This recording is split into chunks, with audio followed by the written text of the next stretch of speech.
Baiklah para hadirin, mungkin kita akan diteruskan dengan khidmat dari saya sendiri berkenaan dengan copy editing. Sebelum itu, sekali lagi saya ingatkan jika tuan-tuan dan puan-puan ada sebarang soalan, uh, boleh unmute mic untuk ajukan soalan atau boleh type soalan tersebut di ruangan chat box. Nanti Cik Syahidah akan bantu saya untuk bacakan soalan-soalan yang diutarakan oleh para peserta.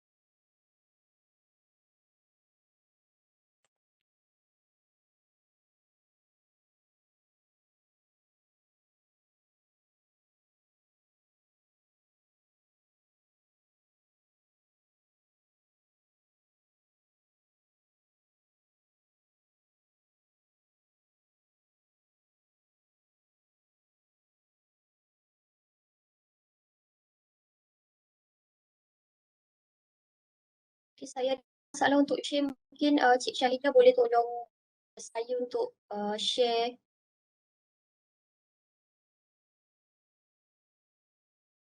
slide.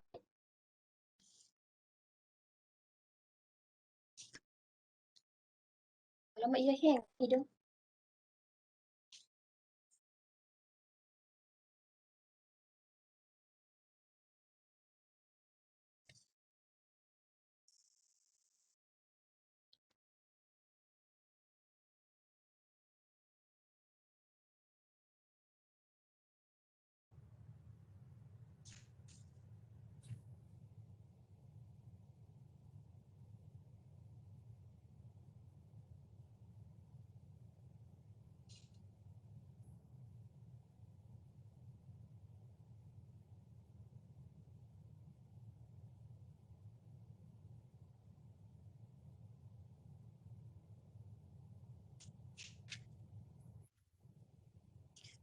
Okay, saya diri saya Hamiza. Saya merupakan executive officer yang memegang portfolio penerbitan di RMC. Okay, Ida, next slide. Okay, pengalaman saya sebagai copy editor, saya buat copy editing untuk dua jurnal seliaan RMC, iaitu Social and Management Research Journal SMRJ dan Scientific Research Journal SRJ selama 5 tahun. Isu terakhir yang kita buat untuk SRJ dengan SMRJ di bawah RMC adalah isu Mac 2021. Sekarang kita dah buatlah copy editing ni sebab kita lebih kepada kawalan kualiti jurnal.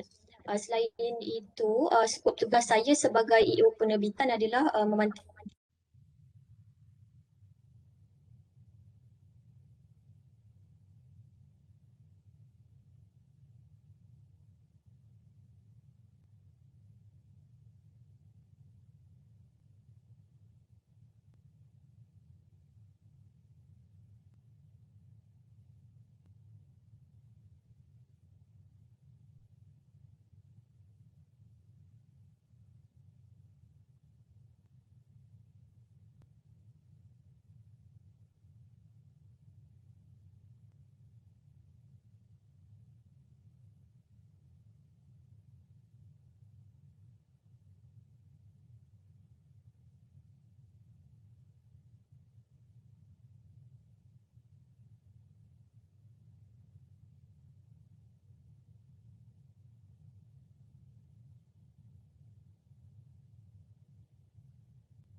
suara saya. Putus-putus lah Pak Okay, Syarifah. saya mohon maaf atas gangguan teknik sebentar tadi. Sampai mana ya tadi?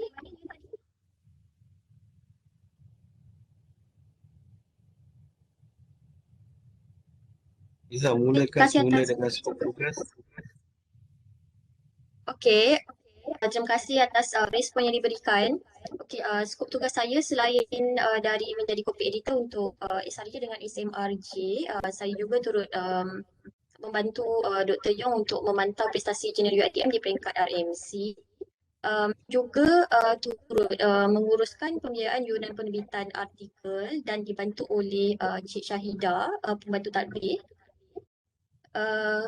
Kita juga melaksanakan program visibility dan impak penerbitan seumpama inilah kita adakan bengkel, audit jurnal, bengkel kompetensi dan kita juga memberikan khidmat konsultasi berkenaan dengan perkhidmatan yang disediakan oleh UEP dan dulu pada tahun 2016 hingga 2019 saya membantu koordinator visibility dan impak penyelidikan untuk melaksanakan program visibility penyelidikan di mana di bawah visibility penyelidikan ada satu program iaitu research and researcher researcher in the spotlight. Jadi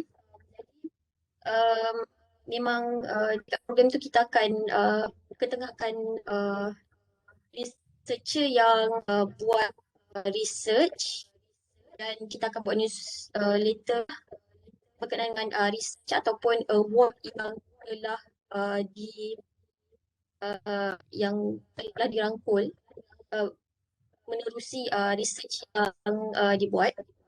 Tapi sekarang kita dah tak buat dah. Sekarang itu under unit komunikasi dan visibility. Tapi sekarang ni mereka lebih kepada buat video. Saya difahamkan macam tu lah. Ida next.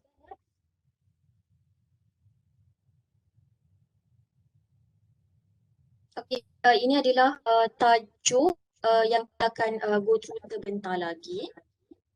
Ida next.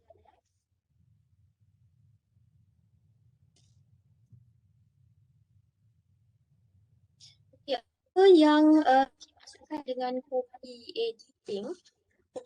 Menurut Kamus Dewan AC keempat, copy editing adalah perbuatan menyunting buku, makalah dan lain-lain. Copy editing amat penting bagi memastikan ketepatan manuskrip yang diterima dari segi ejaan, tata bahasa, tanda baca, jargon, iaitu istilah-istilah khusus dalam bidang-bidang tertentu, penggunaan istilah, semantik dan format lah. Copy editing juga dalam copy editing kita memastikan idea penulis ditulis secara jelas dan mudah difahami. Copy editing juga kita pastikan ketepatan data.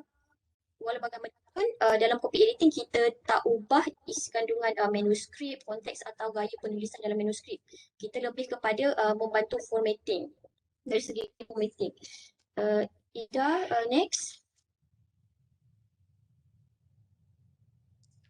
Okey, berikut adalah tiga tahap asas suntingan menurut Plotnik 1982. Kita ada tiga tahap dalam suntingan iaitu light edit, medium edit dan heavy edit. Untuk light edit, kita akan check correct capitalization, iaitu kita akan cek penggunaan lowercase, uppercase, capitalize each word, sentence case sebagai contoh perkataan table 1 ataupun figure 1. Tak kisahlah dia ditulis sebagai tajuk jadual ataupun ditulis dalam teks, huruf T tu perlu ditulis dalam huruf besar. Selain itu kita akan cek tata bahasa, nombor ni dari segi decimal point dan sebagainya lah. Untuk nombor 1 hingga nombor 10 perlu dieja kecuali table 1, figure 1, step 1, respondent 1. Yang itu kita tak eja lah, yang itu kita tulis table, dan nombor 1 tu kita tulis dalam numbering. Nombor 11 dan seterusnya kita perlu tulis dalam bentuk nombor lah. Okey, selain itu kita akan cek penggunaan tanda baca dalam ayat tidak, ataupun kalau ada tanda baca yang tertinggal. Kita akan cek ejaan. Untuk ejaan, kita akan cek kalau ada typo, kalau ada mungkin perkataan tu sepatutnya ada S atau S. Untuk perkataan AND, sepatutnya ditulis dalam ejaan penuh kecuali kalau ianya digunakan dalam citation dan dia dalam kurungan. Nanti saya akan tunjukkan contohnya sebentar lagi. Selain itu juga dalam editing ni kita kita akan pastikan tak ada kenyataan yang berunsurkan fitnah atau benda yang mengarut lah. Untuk medium edit, light edit mengatur semula struktur ayat untuk memastikan kenyataan yang dinyatakan dalam teks bersifat konkret dan teks ditulis dengan lebih berstruktur dan jelas, memastikan ketepatan informasi yang dinyatakan dalam teks. Seterusnya untuk heavy edit, light edit dan medium edit, menulis semula beberapa segmen tertentu dan mengesahkan fakta yang terkandung dalam teks. Yang dua ni saya tak buat lah. Yang ni mungkin lebih kepada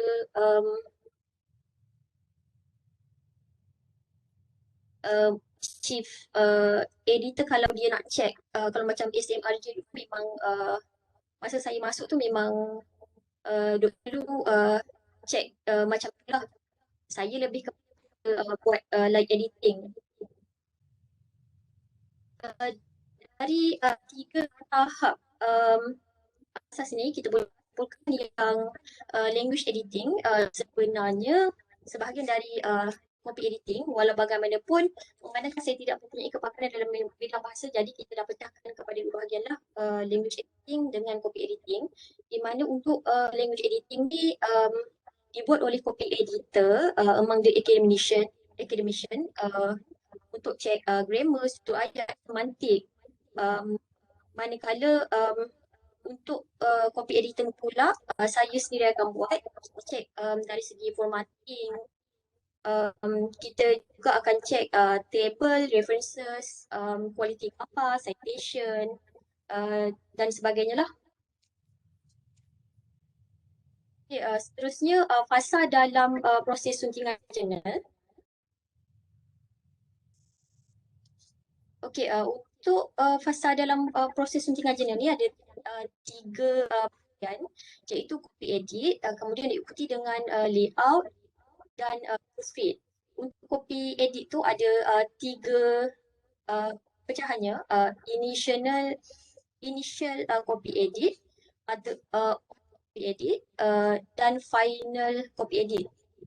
Saya sendiri buat initial copy edit di mana saya terima manuskrip yang saya terima dari managing editor atau chief editor, manuskrip yang dah siap language edit.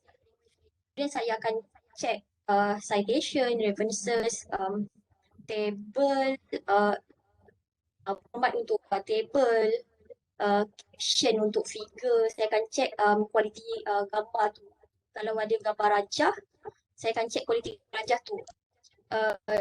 Selain tu, kita akan memang go through word by word dalam manuskrip tu supaya kita nak meminimumkan kesalahan dalam manuskrip tu. Kemudian saya akan bagi komen penambahbaikan dalam manuskrip tu, dan seterusnya kita akan pergi ke author copy edit lah. Author copy edit ni di mana manuskrip tu diterima oleh author. Lepas saya buat komen penambahbaikan, author akan bagi saya revise manuskrip. Lepas tu untuk final copy edit, setelah saya terima revise manuskrip dari author, saya akan buat semakan adakah pembetulan yang dibuat tu dia memenuhi apa yang saya bagi komen tadi ataupun dia ada missing. Kalau ada missing ataupun ada tiba-tiba saya terjumpa pembetulan lain yang saya terlepas pandang tu, saya akan back to author balik lah. Bila saya dah berpuas hati dengan revise manuskrip tadi, baru kita peringkat layout editing. Untuk layout editing ada dua, satu layout version, satu daily version. Untuk layout version ni penyediaan layout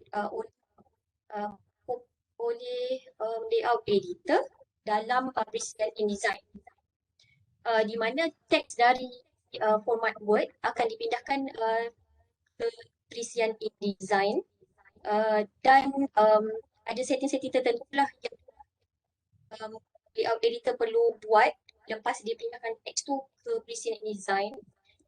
Sebaik sahaja dia buat layout tu, dia akan save dekat dalam PDF dan saya akan semak PDF version PDF version yang telah digunakan.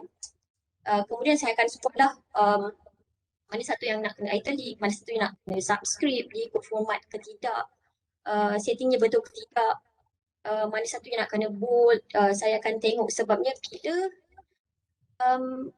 teks tu dah dipindahkan dari Word ke InDesign, kita akan teks tu dia automatic format dia akan jadinya layout editor kena balik, kena set balik mengikut setting yang UiT Empress dah tetapkan lah. Walau bagaimanapun kena dapatkan dulu template layout tu dari UiT Empress lah. Okay, bila saya dah puas hati dengan layout tersebut, di mana biasanya mesti akan ada komen penambahbaikan lah lepas saya check PDF tu, saya akan bagi balik dekat layout editor dan layout editor akan buat penambahbaikan dalam design. Dan bila saya dah berpuas hati dengan layout tadi, baru kita akan proceed ke peringkat seterusnya, itu layout Galley version. Galley version ni kita akan save semula yang revise layout dekat dalam PDF dan kita akan save by nama artikel lah. Dan kemudian kita akan serahkan kepada penulis untuk buat semakan Galley. Biasanya untuk semakan Galley ni, author dia akan maklum kepada kita sepatutnya istilah ni perlu italic, sebab kadang-kadang kita copy editor, kita mungkin tak berapa nak arif dengan bidang tu, jadi itulah semakan Galley, sebab author tu akan bantu kita untuk check kalau copy editor kita lepas pandang. Dan ada juga masa semakan Galley tu author request dekat kita nak ubah affiliation lah, nak tambah atau delete co-author. Jadi kita buat je sebab ialah author yang request kan. Once author dah approve, kita akan proceed dengan proofread lah. Proofread ni di mana kita akan hantar layout lepas author dah bagi komen penambahbaikan, layout editor akan edit balik dekat dalam InDesign version tu, dan bila author dah kata okay, baru kita proceed ke proofread lah. Proofread ni kita akan hantar kepada chief editor kalau chief editor nak tengok dululah. Tapi kalau chief editor tak nak tengok dan dia kata okay lah, tak apa, kita proceed je dengan apa yang author dah cakap tadi. Terus kita akan bagi proofreader tu kepada UiT Empress, sebab UiT Empress lebih arif dengan format layout tadi. Okay, untuk ni sebelum pandemik, kita akan bagi dekat UiT Empress hard copy supaya dia boleh conteng dekat situ, dan kita akan bagi juga kita akan bagi hard copy lah dekat mereka, dan mereka akan conteng dekat situ. Dan bila dah bila dia dah bagi hard copy yang diconteng tadi tu, sekali lagi auditor akan buat penambahbaikan dekat dalam design dan hantar balik dekat proofreader. Bila proofreader kata okey boleh proceed, baru kita proceed dengan impress di peringkat yang seterusnya lah. Okey, kemahiran seterusnya, kemahiran yang perlu ada bagi setiap copy editor. Ida, next slide. Okey, pertama copy editor perlu mempunyai penguasaan bahasa yang baik, ketelitian dan peka, meticulous dan an eye for detail, daya tumpuan yang baik. Copy editor juga perlu mempunyai kebolehan mengekalkan kualiti yang baik walaupun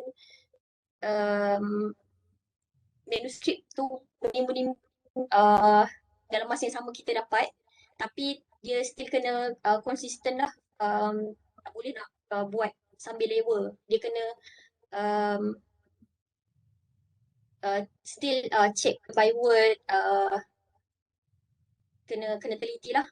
Seterusnya berfikir berfikir secara kritis untuk melihat ketidakselarasan dalam manuskrip. Yang ini kita akan tengok font yang digunakan dia konsisten tak, kalau table kalau dekat dalam teks tu dia ada mention table, jadi saya akan tengoklah okey dalam manuskrip table 1 ada, table 2 ada, table 4, table 5, table 3 tak ada. So saya akan komen dekat situ lah, table 3 tak ada. Jadi saya akan minta author betulkan balik lah. Jadi memang kita kena, sebab tu kita kena word by word. Kemudian kita kena berkomunikasi dengan redaksi dengan penulis lah. Okey, tugas copy editor yang pertama memastikan semua manuskrip dihantar mengikut format. Yang ini saya akan terangkan lebih lanjut sebentar lagi. Yang kedua, memastikan manuskrip tulis ikut turutan macam yang saya cakap tadi, table 1, table 2, table 3, table 4 semua complete lah. Dia tak ada tiba-tiba ada missing. Kemudian manuskrip tu ada abstraknya, ada keyword. Lepas tu ada certain manuskrip dia bagi literature review. Jadi review tu lepas introduction, metodologi, result and discussion, conclusion. Mungkin sebahagian nak letak acknowledgement dan references. Dia tak adalah tiba-tiba dia macam jungle yang introduction, metodologi, tiba-tiba result and discussion. So tak kenalah kan sebab turutan dia tak betul. Seterusnya memastikan setiap ayat, teks perenggan dan juga references tidak ditulis secara berulang-ulang. Ini saya pernah dapatlah references tu dia tulis 2 kali references yang sama. Jadi saya akan back to author, minta dia sendiri yang delete. Memastikan kualiti gambar bagi setiap artikel beresolusi tinggi.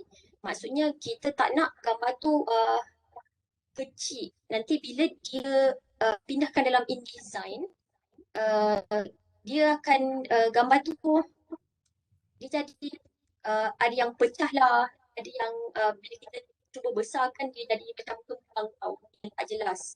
Jadi kita akan minta author untuk bagi gambar yang berkualiti tinggi lah. Kita tak nak gambar yang ada gambar yang standard quality handphone. Seboleh-bolehnya gambar tu perlu ditangkap guna kamera lah untuk memastikan resolusi dalam high resolusi. Okey, memastikan penulis menyatakan sumber gambar dan jadual dalam manuskrip. Maksudnya dekat sini kalau diambil gambar ataupun gambar rajah macam chart ataupun jadual dari sumber lain, dia perlu cite dekat dalam caption, dekat dalam table tadi tu, kita cite nama penulis asal dengan tahun terbitan lah. Okay, selain itu kita akan buat semakan format segi citation, dari segi rujukan. Kalau macam SRJ, kita gunakan IEEE dan SFRJ kita gunakan APA style. Jadi author seharusnya mengikut format itulah based on the journal. Selain itu memastikan nama penulis atau terbitan dinyatakan dalam teks selaras dengan senarai rujukan. Saya akan cek dalam masa yang sama. Okey, citation contohnya Hamizah 2003. Dekat dalam references ada tak Hamizah 2003? Kalau ada, okey. Kalau tak ada, saya akan bagi tahu dekat author lah, saya akan itu dalam references tak ada Hamizah 2003 ni. Tapi katakan dalam teks dia tak tulis pun Hamizah 2003. Dalam references ada Hamizah 2003.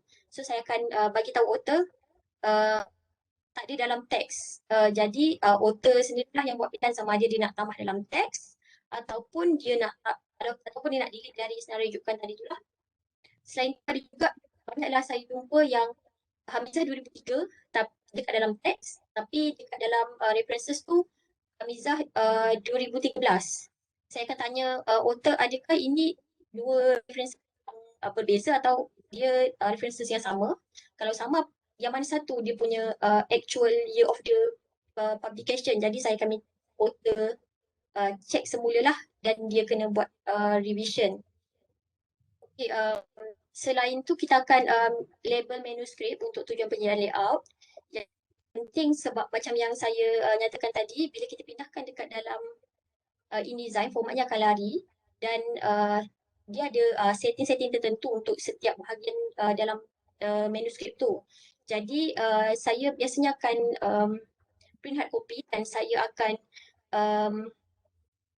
tulis dekat hard copy itulah yang mana satu subheading 1, subheading 2, yang ini nak guna setting apa dan sebagainya lah. Sebagai rujukan kita nak guide layout editor tu nak memudahkan dia. Saya takkan buat dekat dalam soft copy sebabnya bila nak copy dari teks tu dari InDesign, dia akan menyusahkan layout editor tadilah. Sebab tu lebih senang bila saya print sendiri hard copy tu dan saya conteng je dekat hard copy tu setting tu.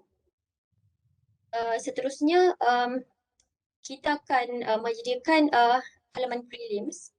Prelims ni adalah halaman awal sebelum artikel 1, iaitu copyright page, table of content. Kalau untuk buku, dia punya halaman prelims dia lagi banyak lah. Okey, seterusnya. Okey, kita akan masuk ke subtopik memastikan semua manuskrip dihantar mengikut jurnal.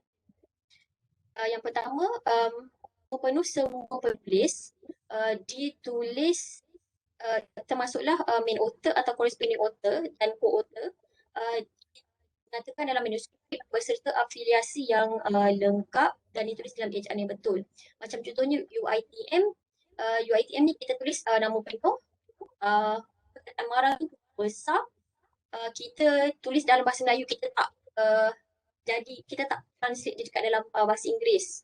Kemudian kita bagi tahulah cawangan mana. Contohnya Universiti Teknologi Mara, cawangan Melaka, kampus Alur Gajah. Dan kemudian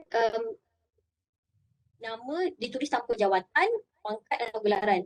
Maksudnya dekat sini kita tak layout tu nanti tak adalah kita tulis PhD candidate ataupun Profesor Madya Doktor, Insinyur ataupun Hajah Haji, perkataan bin, binti, anak lelaki, anak perempuan tu kita tak tulis dekat dalam manuskrip tu lah. Seterusnya alamat institusi corresponding author, alamat UiTM, alamat UKM ke, alamat institusi lah. Macam contohnya saya Hamizah 0715@uitm.edu.my. Saya tak letaklah alamat Gmail saya ke alamat Yahoo saya ke. Okay, seterusnya Matric ditulis dalam satu perenggan dan disertakan dengan kata kunci yang ditulis dalam huruf kecil, kecuali kata nama khas dan nama singkatan. Okey, untuk had minimum, tak ada had minimum untuk kata kunci lah. Tapi berdasarkan yang saya rujuk garis panduan Jurnal UiTM, had minimum untuk kata kunci adalah 6 kata kunci. Kemudian setiap gambar rajah disertakan caption dan caption tu ditulis dekat bawah. Okey, pernah saya jumpa dia letak dia dah letak figure tu, tapi figure tu tak ada caption. Tu pun pernah juga saya jumpa. Kemudian setiap jadual disediakan tajuk jadual dan ditulis di atas jadual. Okay, next slide. Okay, seterusnya ejaan ditulis menggunakan written English, memastikan ayat atau perkataan dalam bahasa lain selain bahasa Inggeris tulis dalam italic. Mostly UiTM kita tulis dalam English kan. Walau bagaimanapun jika dalam manuskrip itu ada beberapa perkataan dalam bahasa Melayu, perkataan dalam bahasa Melayu itu kita perlu italic lah. Okay, seterusnya adalah istilah-istilah dalam sesuatu bidang ditulis dalam format yang betul dan mengikut ejaan yang betul. Yang ini biasanya untuk jurnal SRJ lah. SRJ ada istilah-istilah tertentu yang dia kena tulis capitalize each word dan ditulis dalam italic. Dan ada juga simbol kimia macam H2O. Format dia kena betul lah. H ditulis dalam huruf besar. Nombor 2 tu perlu subscript dan O tu pun perlu huruf besar. Seterusnya adalah menyatakan sumber gambar rajah dan jadual dalam manuskrip. Jadi seperti yang saya katakan tadi lah, kita perlu cite, kita perlu pastikan author cite nama penulis asal dan tahun terbitan. Tapi kalau gambar rajah tu author sendiri yang punya, dia sendiri yang nak gambar sebab itu dia punya hasil penyelidikan dia. Dia boleh nyatakan dekat dalam caption tu source by author. Hal ini penting bagi mengelakkan berlakunya isu hak cipta tadi. Ini adalah contoh gambar yang diambil dari sumber lain. Saya harap boleh nampaklah dekat bahagian caption tu yang saya tanda dengan color hijau dan color biru tu. Itu adalah contoh bagaimana author yang hantar manuskrip tu dia cite nama penulis asal dan nama tahun terbitan figure tu diambil lah. Okay, seterusnya. Ini adalah contoh gambar asal kepunyaan penulis. Ditulis dekat dalam figure tu, ditulis dekat dalam caption tu, source by author. Okay, seterusnya yang ini pula adalah contoh jadual yang diambil dari sumber lain. Ditulis dekat dalam jadual tu lah, nama asal dan tahun terbitan. Okay, sebelum tu, saya nak tolong ada tak sesiapa yang perasan apa yang salah dekat dalam table ni.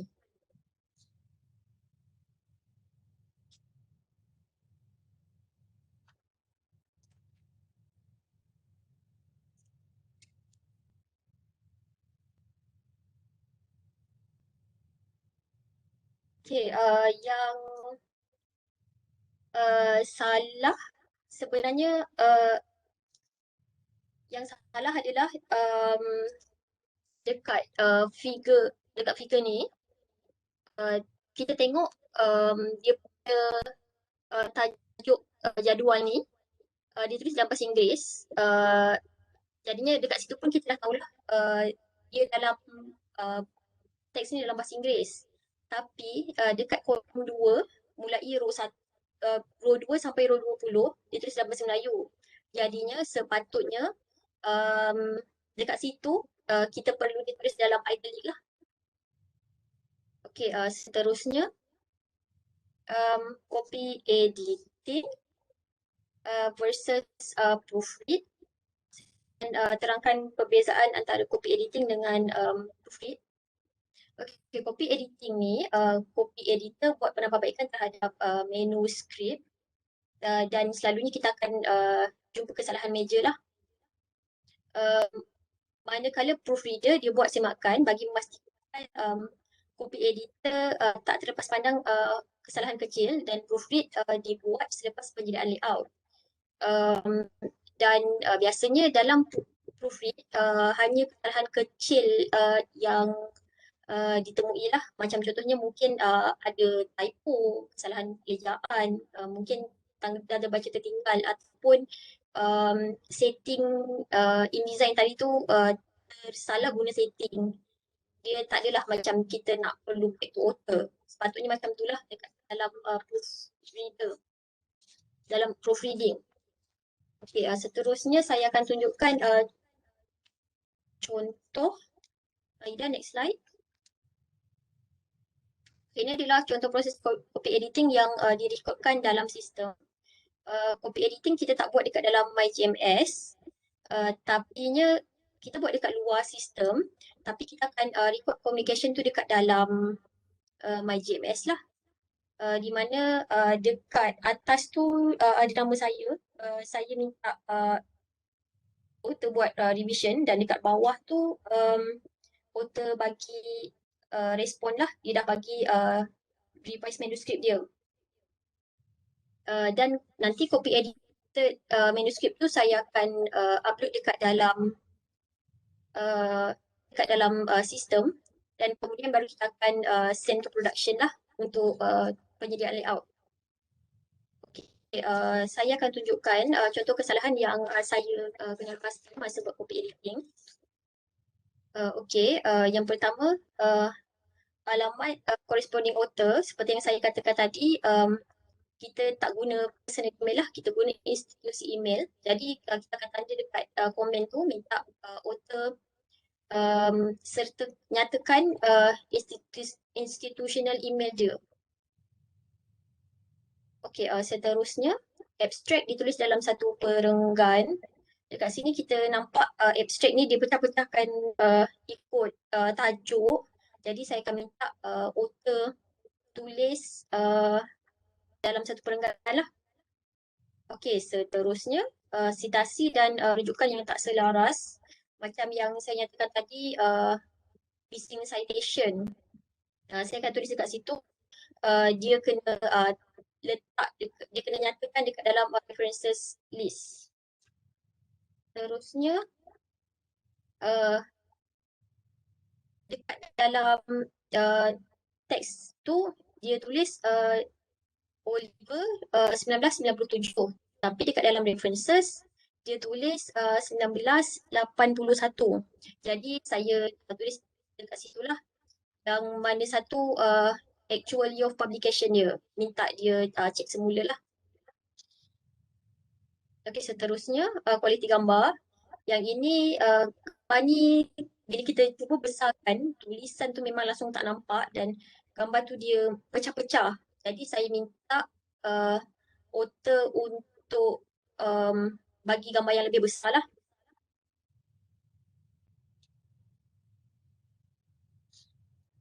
Seterusnya gambar yang tidak disertakan caption.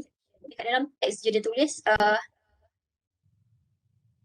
figure 1, lepas tu dia adalah sebelum tu dia ada mention the process consists of 9 critical steps. Tapi dekat bawah tu dia tak tulis pun caption. Figure 1, the process of 9 critical steps tadi. Dia tak nyatakan pun. Jadi saya tanda dekat situlah tak ada caption. Terusnya missing citation. Yang ini dia dekat dalam references list ada, tapinya dekat dalam teks tak ada. Jadi saya bagi tahu dia lah tak jumpa dekat dalam teks. Jadi saya mintalah porter buat penambahbaikan. Seterusnya adalah format rujukan yang tak lengkap. Yang ini dia cuma nyatakan Ministry of Health, lepas tu tahun terbitan dia online, lepas tu URL link. Tapi saya tak tahu ini sebabkan banyak artikel dekat dalam website tu. Saya tak tahu dia ambil rujukan ni dari artikel yang mana. Jadi saya akan minta dia nyatakan tajuk artikel yang dia rujuk lah dekat dalam manuskrip tu. Okay, seterusnya, pautan di OA yang tidak dinyatakan. Dekat sini, dekat dalam contoh ni, bukan setakat di OI je dia tak nyatakan, dia tak nyatakan page number juga. Jadi saya baca dekat situ lah, page number tak ada, di OI tak ada. Jadi author kena buat penambahbaikan. Seterusnya, saya akan sentuh sikit berkenaan dengan penyediaan layout.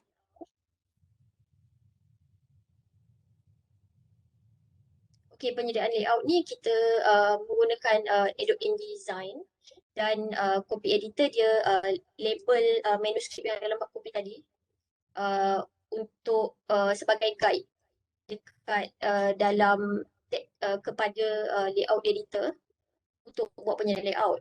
Kemudian kita akan semaklah layout yang dah dibuat oleh oleh layout editor tadi.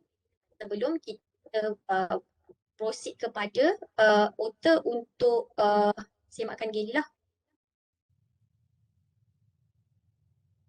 Okey, seterusnya format layout. Yang ini menggunakan house style dari UiTM Press. Yang ini adalah label-label yang saya cakap tadi. Okey, tajuk artikel, settingnya dekat dalam InDesign adalah tajuk bab. Nama penulis, settingnya dekat dalam InDesign adalah nama penulis. Address, setting dekat dalam InDesign tu address. Subheading 1, setting dia dekat dalam InDesign tu adalah ST1. Abstract, text abstract tu, setting dia adalah abstract. Memang ada setting khas lah untuk abstract. Kemudian kata kunci pun kita set sebagai abstract. Dan walau bagaimanapun, copy editor perlu tahu spesifik font yang digunakan dalam setting tu lah, sebab kadang-kadang dekat dalam InDesign tu bila kita setting tu dia macam lari sikit lah, jadi kita kena check juga bila dia macam tak jadilah setting ni, jadi kita kena check balik based on format tu. Macam contohnya tajuk bab ni dia guna font Times 11 point, capitalize each word, bold dan center. Yang ni semua saya nyatakanlah yang mana perlu indent, yang mana tak perlu indent, live alignment based on setting yang dah ditetapkan dalam template layout UiTM tadi lah. Okay, seterusnya yang ini adalah untuk muka surat 2, contoh setting yang digunakan. Teks pertama di bawah ST1, subheading 1 tu, diguna teks para. Untuk teks 2 dan seterusnya guna setting teks. Apa yang membezakan teks para dan teks adalah teks kita tak indent. Teks para kita tak indent, tapi teks kita indent. Teks pertama selepas ST2 kita gunakan setting teks. Okey, seterusnya yang ini adalah setting untuk jadual, di mana dalam InDesign settingnya adalah tajuk jadual dan teks dekat dalam jadual tu kita setting sebagai isi jadual. Dan teks dekat bawah tu kita setting sebagai teks. Okay, untuk gambar, figure tu kita setting sebagai tajuk jadual. Okay, Ida next. Untuk references, dia bergantung kepada journal tu, macam yang ni adalah contoh reference yang digunakan dalam SRJ, di mana setting untuk teks tu adalah senarai satu, sebab dia guna numbering form, dan setting untuk berbeza dengan setting rujukan untuk SMRJ. Ida next. Untuk SMRJ, setting rujukannya adalah rujukan. Okay, sebagai rumusan,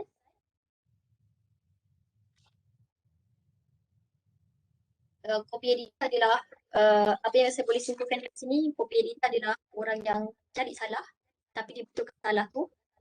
Copy editing ni sangat penting untuk memastikan kualiti jurnal yang diterbitkan.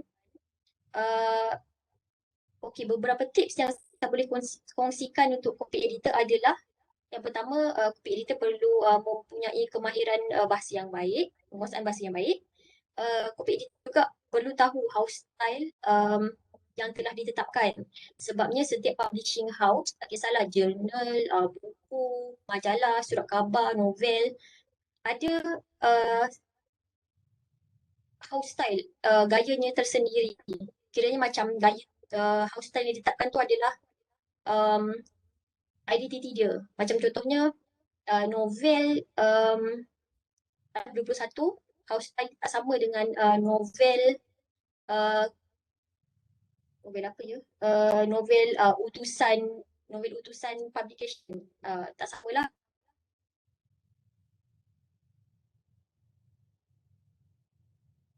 Selain tu, masa buat copy editing ni kita kena macam ada rasa ragu-ragu. Kalau kita nampak mungkin perkataan kita tak familiar, kita tak pernah jumpa, kita macam kena macam question lah, betul ke ejaan untuk perkataan ni. Jadi selalunya saya akan terus check lah. Saya check menggunakan lexicon.com. Selain tu boleh juga check guna Merriam-Webster untuk ejaan lah. Tapi untuk formatting istilah-istilah tertentu tu saya akan type lah formatting dia. Saya akan type perkataan tu sebab biasanya akan keluar jurnal-jurnal lain yang ada include perkataan tu, macam SRJ lah selalunya, istilah-istilah tertentu yang perlu capitalize each word dan italic. Jadi saya akan gunakan jenis-jenis lain tu sebagai rujukan untuk saya tengoklah formatnya betul tak. Memang benda ni okey kena italic, benda ni tak perlu italic. Dan yang paling penting kita kena fokus dan teliti lah, sebab kita kena tengok word by word, nak cuba meminimalkan kesalahan dekat dalam manuskrip tu. Okey, sepatutnya saya perlu cover untuk InDesign, tapinya memandangkan InDesign sekurang-kurangnya kalau nak train untuk guna template UI Impress tu, memang sekurang-kurangnya saya perlukan 1 hari lah.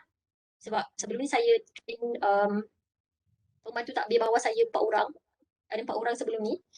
Memang kita memang 1 hari lah sekurang-kurangnya.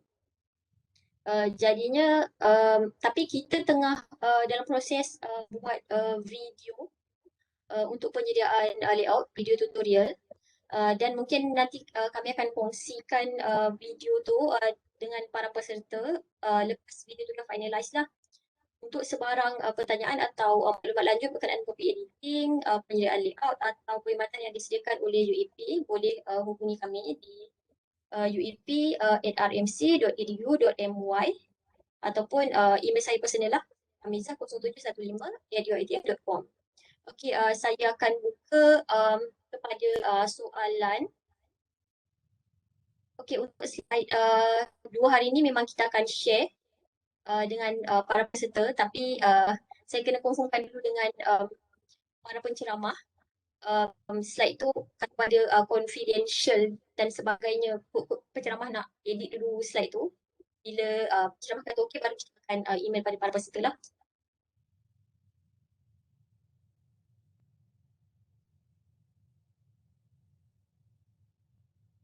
Ada soalan ke? Assalamualaikum Puan Hamiza. Saya Rahima dari Negeri Sembilan. Ya. Okay, saya ingin bertanya berkaitan, ada dua perkara saya nak bertanya. Okay, pertama berkaitan dengan email tadi. Okay, Puan maklumkan email tu haruslah email institusi. Okay, tapi apa yang berlaku, ada author yang menghantar email Gmail tu, dan bila saya maklumkan mereka biasa dah pakai email Gmail tu, maksudnya satu email saja untuk penulisan mereka. So contohnya kalau mereka tukar institusi pun mereka masih boleh menggunakan email itu sebagai corresponding author. Itu apa feedback yang saya dapat dari author lah. Yang itu macam mana untuk saya jelaskan pada author. Yang kedua berkaitan dengan source of author yang pada gambar tu. Boleh ke jika author telah membuat citation tersebut pada perenggan. Okey, contohnya gambar Raja 2, tajuk berkaitan dengan tumbuhan ini sekian-sekian, dia dah letak dah source tu di dalam, maksudnya citation tu dah letak dalam teks. Perlu ke dia letak semula di dalam gambar? Itu saja soalan saya. Okey, untuk soalan, saya jawab soalan yang kedua dulu. Terima kasih di atas soalan yang diajukan. Untuk soalan kedua tu, saya sarankan supaya dia letak dekat dalam caption tu source dia, source dengan publication year tu. Dan untuk soalan pertama tu,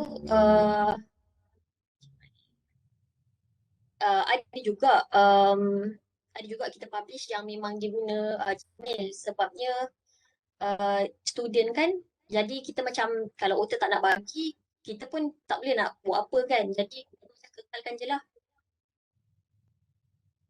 email Gmail tu. Okey, ada soalan lain ke?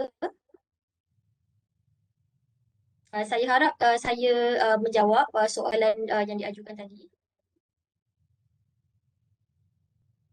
Okey. Ya, saya. Can you suggest or do you think it's good for us editor to also consider any software for copy editing, ataupun semua kena buat manual saja? Saya tak gunakan sebarang software untuk copy editing. Saya memang buat manual lah. Saya memang check manuskrip tu dalam bentuk Word tadi. Saya memang check satu-satu lah. Oh, is there Tapi any kalau possible... macam... Continue please. Okay, tapi kalau macam untuk check setakat kalau typo, yang tu mungkin boleh check guna Grammarly lah. Okay, thanks. Dr. Tan, can I elaborate further? Sure. Okay, on the so-called software, RMC actually subscribe to Grammarly to check for minor language error. Okay, so that's Grammarly. But most of the time we just conduct the copy editing by using just Microsoft track changes. So these are the two major software that we use during copy editing.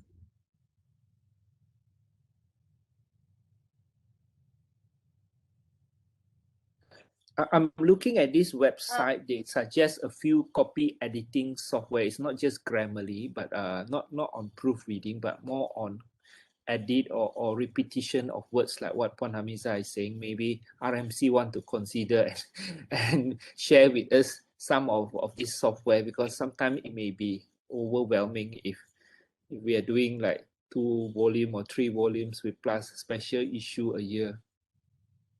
Thanks, Dr. Yong. Dr. Tan, would you like to share with us what's the name of the software, please? Yeah, I'm going to put it in the chat here. They're suggesting some of the top 10 or common copy editing, okay, or manuscript editing software. So maybe RMC can look into it. Some of it are free, like Hemingway or Draft. They are free if you use just on the website.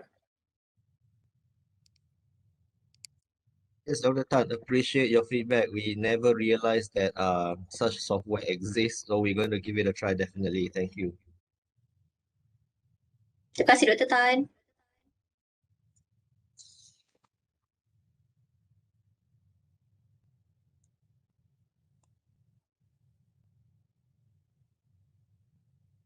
Oh, ada soalan di ruangan chat box. Mungkin soalan ni saya boleh ajukan pada Dr. Yong lah. Soalan dari Dr. Hafiz Hussein.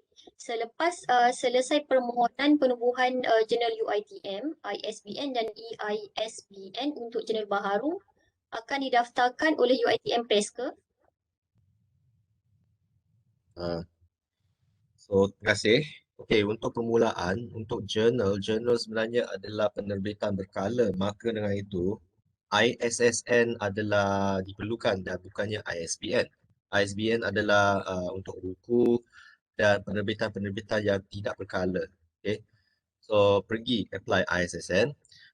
Tapi permohonan tu untuk pengetahuan saya difahamkan Perpustakaan Negara Malaysia sedang menguji lari satu sistem yang dipanggil sebagai depository kalau tak silap. Dan kita boleh mohon terus, tetapi harus diingat seperti mana yang saya bentang semalam, semua penerbitan UiTM haruslah diterbitkan di bawah UiTM Press. Okay. Itu dia. Terima kasih. Okey, kita buka lagi pada soalan. Saya nak tanya, saya Suraya, nak tanya siapa yang ada pengalaman lah ya di sini. Katakanlah kita dah betul-betul check and then kita pun publish. Lepas kita publish dan kita jumpa ada error ataupun author minta perbetulkan ke, apa yang sepatutnya kita buat? Okey, pernah juga jadi macam tu. Biasanya memang sebab ialah kita manusia kan, jadi kita dah check betul-betul dah, tapi dia dah publish online, pula salah lain. Jadi kalau author yang request, saya akan turun dari MyJMS yang dah publish online tadi, saya akan betulkan, saya akan minta layout editor untuk edit lah based on apa yang author minta tadi. Dan kemudian kita akan minta author tu check dulu. Bila dia dah approve, baru kita akan publish semula secara online lah. Okay, Amiza, saya nak tambah lagi ya. Untuk pembetulan yang ada pada sesuatu manuskrip artikel yang telah diterbitkan, dia bergantung pada berapa banyak pembetulan yang terlibat. Sekiranya pembetulan tu sekadar spelling error, pembetulan nama yang tak berapa signifikan, dia boleh edit terus pada full text. Namun itu, sekiranya pembetulan tu melibatkan pembetulan fakta dan sebagainya yang agak signifikan, kita perlu buat corrigendum ataupun pembetulan. So itulah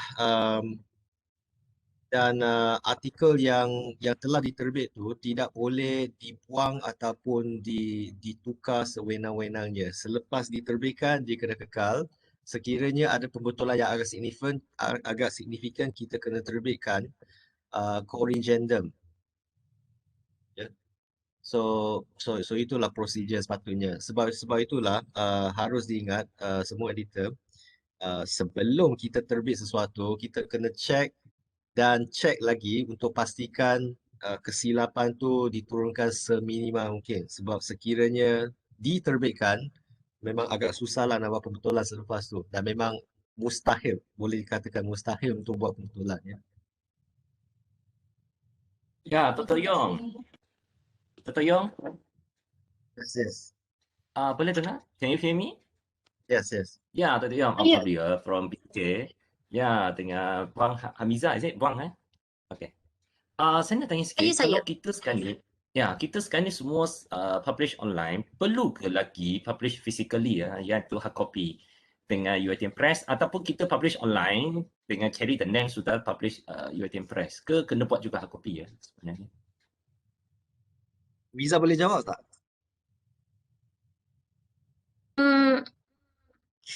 Doktor lah kot jawab. Okey. Ni sebab memenuhi keperluan ISSN sebenarnya. So mana-mana jurnal yang telah memohon ISSN sebenarnya wajib hantar hard copy. Ya, setahu saya lah ke Perpustakaan Negara Malaysia, dan saya tak pasti apakah keperluan lain-lain sebab setahu saya mana-mana jurnal yang ada ISSN tu memang wajib terbit beberapa naskah hard copy untuk diserahkan kepada Perpustakaan Negara Malaysia untuk archiving. Itulah. Tetapi kalau jurnal tersebut hanya ada EISSN, maka hanya perlu hantar soft copy dalam bentuk PDF full text. Itu yang saya faham lah. Ya. Mungkin ada wakil daripada UiTM Press yang boleh hurai lagi sekiranya apa-apa yang saya sebut tu salah dan sila betulkan ya.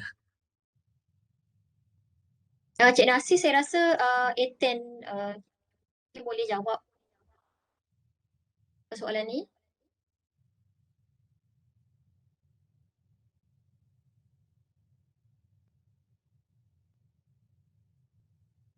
Halo, boleh dengar? Ya. Okey, untuk makluman semua, sistem depository ini baru lagi dilancarkan beberapa minggu lepas. So kami pun masih ada isu-isu persoalan yang sedang dipikirkan lah pasal tentang isu-isu EISN dan ISBN ni. So untuk makluman semua, kami menetapkan penetapan bahawa penerbitan yang diterbit secara fizikal saja yang perlu dihantar 5 naskah kepada PNM seperti biasalah. Seperti Dr. Yong cakap tadi, kalau ISN tak ada terbitan fizikal, harus dihantar secara soft copy melalui sistem depository itulah. Tapi untuk makluman, kami tak pasti sama ada penerbitan yang bukan di bawah penerbit UiTM akan diuruskan oleh kami ataupun di pihak IRMI. Itu kami belum bincangkan lagi. Mungkin boleh dibincangkan peringkat IRMI dengan penerbit nantilah, insyaAllah. So far, pending dulu soalan tu. Terima kasih. Ini Cik Nasir ke? Siapa ni? Ya, saya.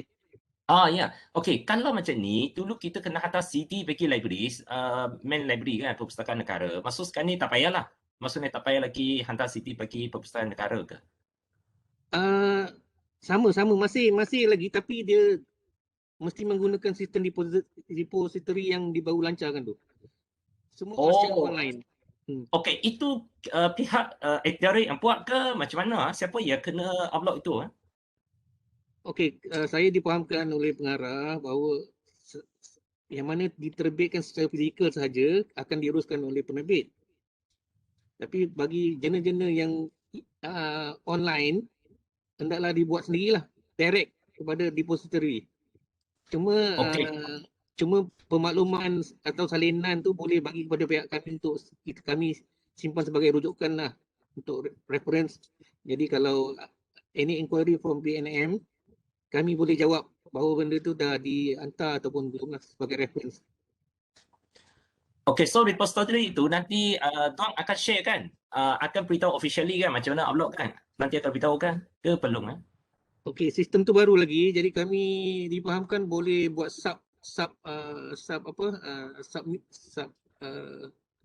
dia akan bagi password untuk sub ni lah kan.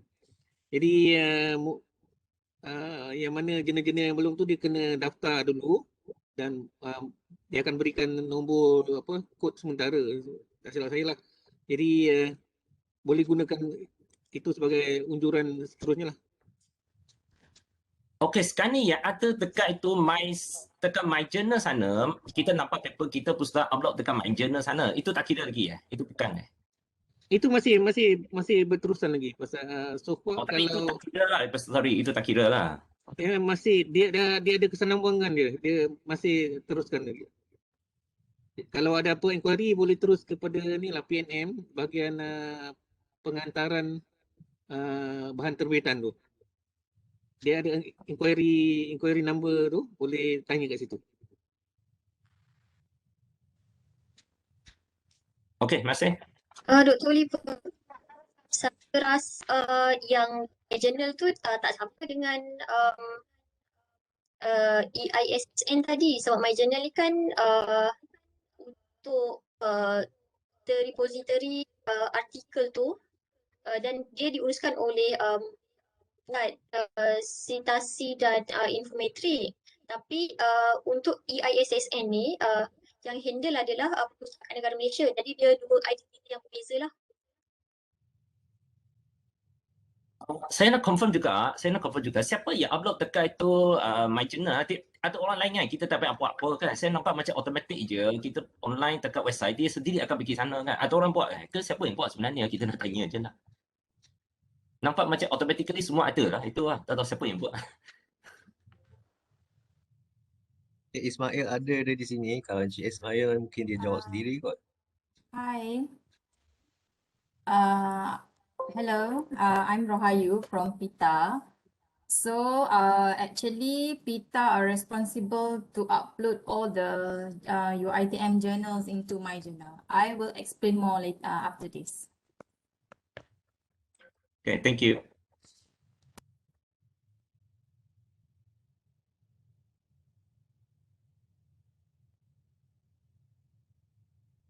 Soalan lain ke? Ada soalan dekat chat box.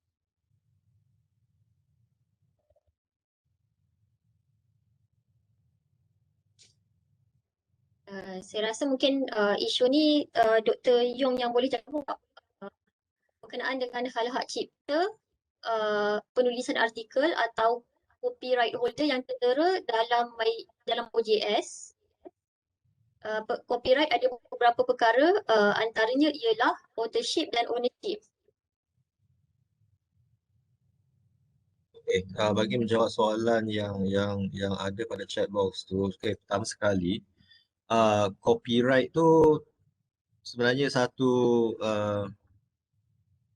kontrak yang perlu dijelaskan antara penulis dan juga penerbit masing-masing. Jadi di sini ada juga jurnal kita yang nak retain the copyright. Jadi sekiranya itu berlaku, selalunya sebelum penerbitan itu berlaku, penulis sesuatu manuskrip akan diminta untuk mengisi satu borang serahan hak cipta kepada penerbit. Namun begitu, kebanyakan jurnal yang kita ada ke UiTM ni adalah open access. Dan disebabkan tu kami akan teruskan dengan penerbitan dan penulis masing-masing akan mengekalkan hak cipta mereka, di mana dengan mereka mengekalkan hak cipta, mereka boleh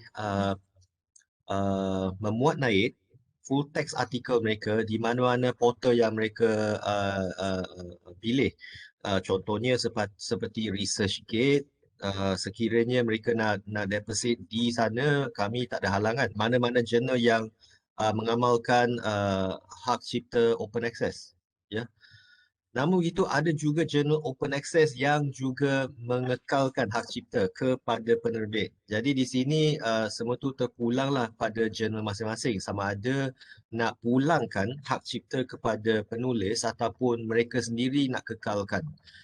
Ya. Boleh saya tanya lagi, Dr. Yong? Ya. Kalau ownership tu kita letakkan kepada author, jadi perlu ke author submit copyright form tu? Okey, kalau begitu tak perlulah. better kan, mudah proses dia. Sebab kita kadang nak minta author tu pun kena remind banyak kali. Ya, betul. Sebab tu untuk SRJ dengan SMRJ kami dah beranggapan disebabkan kedua-dua jurnal kami adalah open access dan kami pun tak monetize, kami tak jana kewangan berdasarkan kepada penerbitan yang kami terbitkan. Maka dengan itu kami pun bersetujulah nak pulangkan semua cerita kepada penulis masing-masing dan mereka sendiri bebaslah untuk meletak di mana full text artikel mereka, macam mana accessibility of their full text article, semua tu mereka bebas untuk buat lah. Ya, thank you. Okay. So soalan seterusnya adalah authorship and ownership. Authorship ni dia bergantung pada penulis, first author, co-author dan corresponding author. So saya rasa itu tak berkenaan kot dengan ni.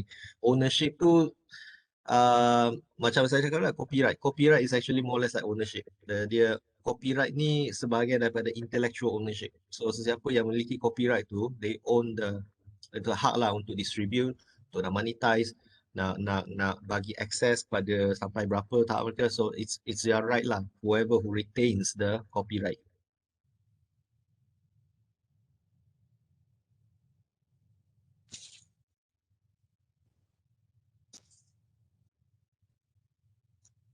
Okay, saya nak tambah sikit lah yang berkenaan dengan copyright ni. Tadi Miza ada sentuh berkenaan dengan gambar rajah kan. Hak cipta, gambar rajah daripada penerbitan yang mempunyai hak cipta. Okey, saya difahamkan kebelakangan ni banyak manuskrip yang UiTM Journal terima ni, kebanyakannya datang daripada jenis artikel berbentuk review, ya, review manuskrip. Dan kebanyakan review manuskrip ni mungkin mereka akan menggunakan gambar rajah yang dipetik daripada sumber. Contohnya sumber daripada penerbitan daripada Elsevier, Taylor Francis dan sebagainya. Untuk pengetahuan editor sekalian, semua gambar rajah tersebut mempunyai hak cipta dan adalah menjadi tanggungjawab kita meminta penulis untuk mendapatkan pelepasan. Ya. Semua gambar rajah ataupun table yang mempunyai hak cipta tu, kita tak boleh terbit sewenang-wenangnya. Mesti memerlukan pelepasan ataupun kelulusan daripada penerbit, penerbit artikel asal tersebut, memberikan kelulusan dan kebenaran untuk terbit semula dalam jurnal kita. Ya. Sekiranya tidak mendapat kelulusan, dia menyalahi undang-undang sekiranya kami menerbitkan sesuatu bahan gambar rajah yang tidak mendapat kelulusan daripada pemegang hak cipta asal tersebut. So benda ni kita harus berhati-hatilah ya.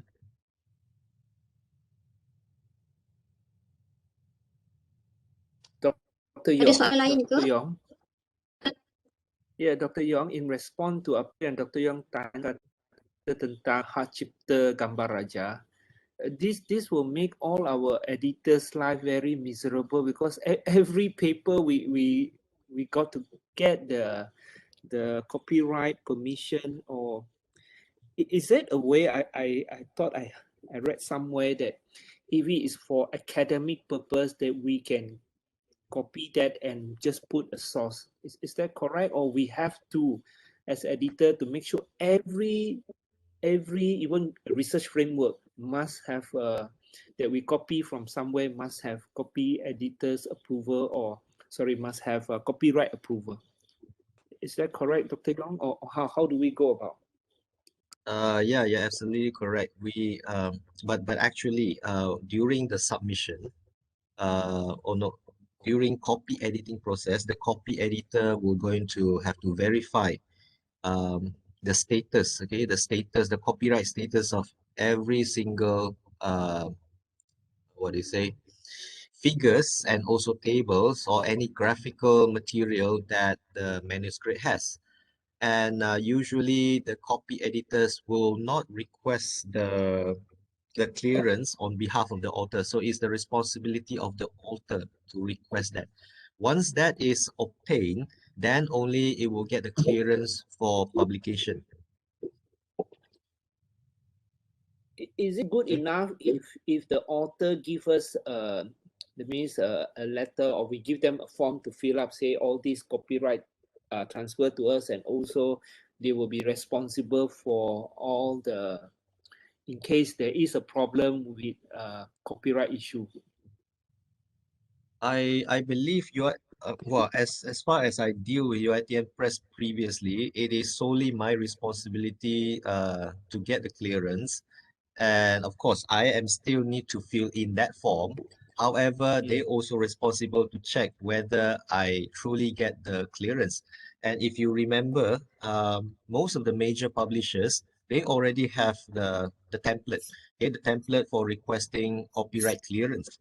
So previously, when I deal with Puan Farah previously on my last publication, book publication, I was made to submit, the so-called approval letter or from the publisher, where I need to republish the copyright material. So as an author, I still need to produce the hard evidence, not just signing off the statement and clear UiTM Press for any wrongdoing. So I have to produce both actually. I understand that is for books, but for us, like doing a journal, is that compulsory, a must we must do, or we can just get away with it? Yeah, I think that one just happened recently in RMC, where there's one of our staff who managed to publish in a high impact journal. But the publisher mandates, insists that the staff get the clearance. So the staff managed to get approval with one condition: they have to pay them royalty. So I think nowadays we have to be careful, not to the point that we allow, the foreign publishers, especially those from US, foreign countries, to sue us because of this minor mistake. So we have to be careful. We cannot escape by just putting down citation. Well, that is required. However, some publishers, they might want to monetize their copyright content, and this is how. So if we fail to get clearance, they have the right to sue us. So we try our best to prevent that from happening. Okay, thank you. Hi, Dr. Yong. Hello, yeah. Yeah, I have one question regarding to what Dr. Tan addressed.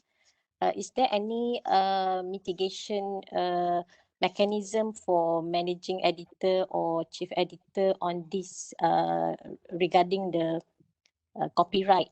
To what extent that we exposed to this any legal issue from a perspective of representing UiTM? Thank you. Okay, thank you. Currently, as I remember correctly, none of our staff was sued by foreign publishers at the moment. So I have no idea how this come about, if we face any legal litigation or got sued by foreign publishers. However, if I can comment, I think probably whatever the legal issues that comes to us will be referred to Pejabat Undang-Undang. So the legal office will going to provide legal advice on how best we can get around with this one. But of course as journal editors, we should know best about the copyright thing, and so it's the chief editor's responsibility to ensure that this does not happen. Yeah. Oh, okay.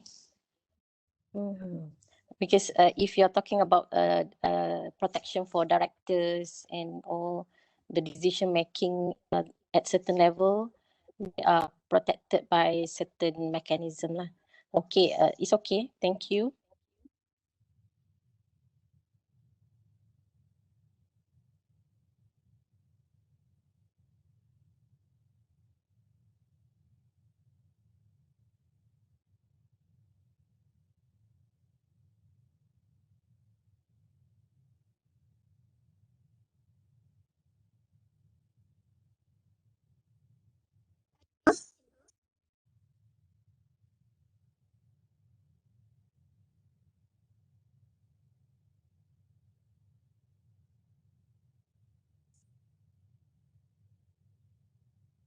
Okay, ada soalan dari Dr. Ramli berkenaan dengan mungkin kesinambungan dari soalan sebelum berkenaan dengan hak cipta.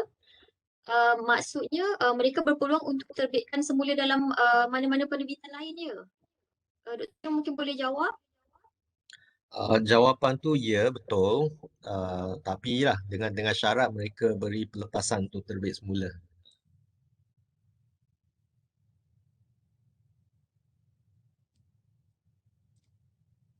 Okay, dekat chat box dah tak ada soalan lagi, tapi mungkin ada peserta yang nak unmute mic untuk tanya soalan seterusnya. Mungkin kita akan buka untuk soalan yang terakhir.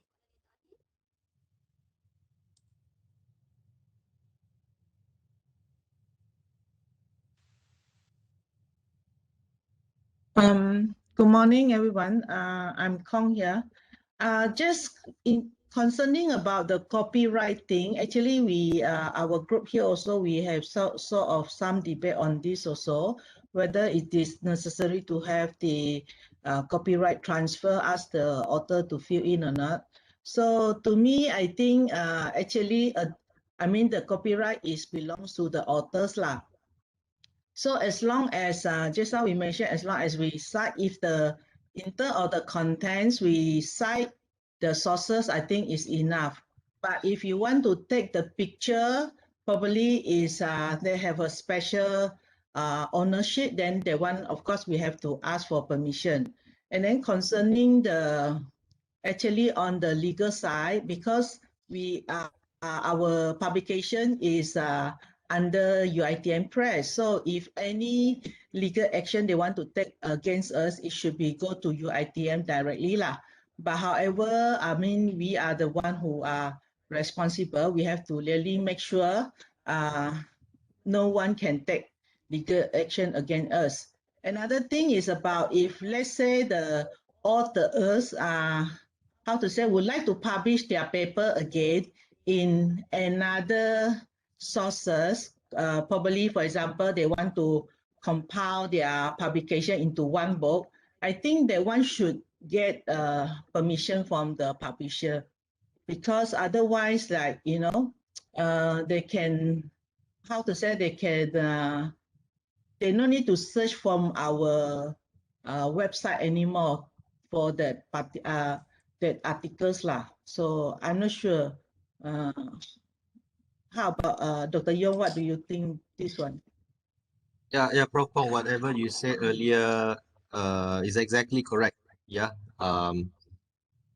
So that is why SRJ and SMRJ previously we want to return the copyright to each authors, so that whenever people want to republish their materials on other publication, they don't have to, like, we don't have to face the request that the future authors might want to request for clearance to republish copyright material, because the copyright is already returned to the authors. So the authors can give consent straight away, no need to ask us. Okay, that means they can freely to publish whatever publication, I mean the article they publish in our journal to publish in somewhere else, is it? Yeah, that is correct, but there is an extent on how much of materials they would like to republish. What I meant just now is that maybe they want to reuse a certain figure or graphic that they previously published, then they don't need to ask, I mean, UITM Press anymore, because they themselves can give the consent, because they own the copyright of whatever materials they publish with UITM journals. Okay. But not the entire full text lah, yeah, just a certain part only. Yeah. Oh, okay.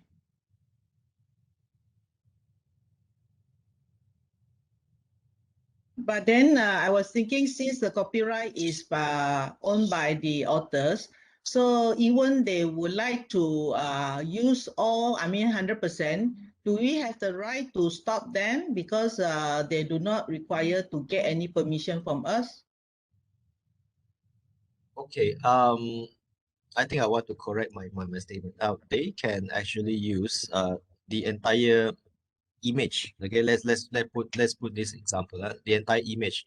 They can use the entire image and republish it in somewhere else. What I meant just now is they cannot publish the entire manuscript as it is, and because that would be publication misconduct. I would call it what do you say?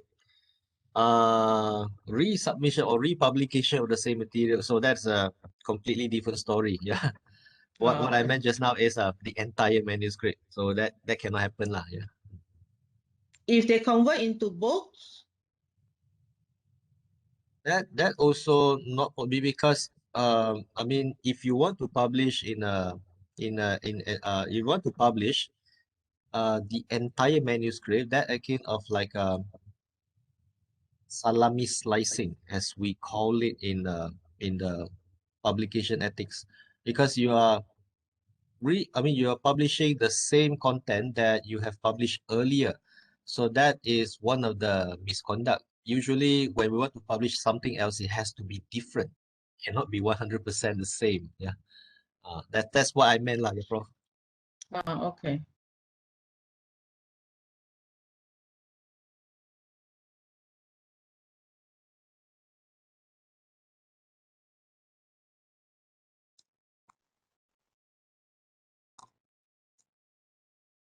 Okey, saya kira dah tak ada soalan lain lagi lah ya. Okey, terima kasih para hadirin atas respon yang diberikan. Sebelum kita berhenti seketika untuk rehat, mohon para hadirin untuk sekali lagi on camera bagi tujuan sesi bergambar.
Okey, semua ready ke?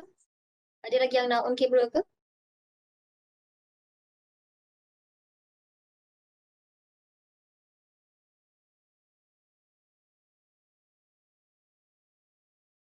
Okey, 1, 2, 3. Okey, sekali lagi. 1, 2,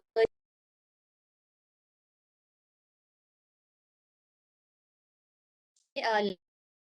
Last, 1, 2, 3.